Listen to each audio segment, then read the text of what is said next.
Ever wondered how to make your Twilio phone number actually do something when someone calls it?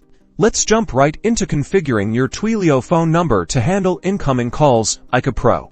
First, log into your Twilio account and navigate to the phone numbers section. Select the phone number you want to configure for incoming calls. Scroll down to the voice and fax section, specifically looking for the "A call comes in" subsection here. You'll see a drop-down menu labeled "A call comes in." In that drop-down, select Webhook. A webhook is simply a URL that Twilio will send information to whenever someone calls your number. Now, in the adjacent text field, you need to enter your Webhook URL. This URL is where your code will live, ready to process incoming call events. This code will handle the incoming call. In your code, when your Webhook URL is hit, you'll receive data about the incoming call. From there, you'll use TwiML, Twilio's markup language, to tell Twilio what to do with the call. For example, you could use TwiML to play a message, connect the call to another number, or even build an interactive voice response system. Once you've entered your Webhook URL, scroll to the bottom of the page and click the Save button.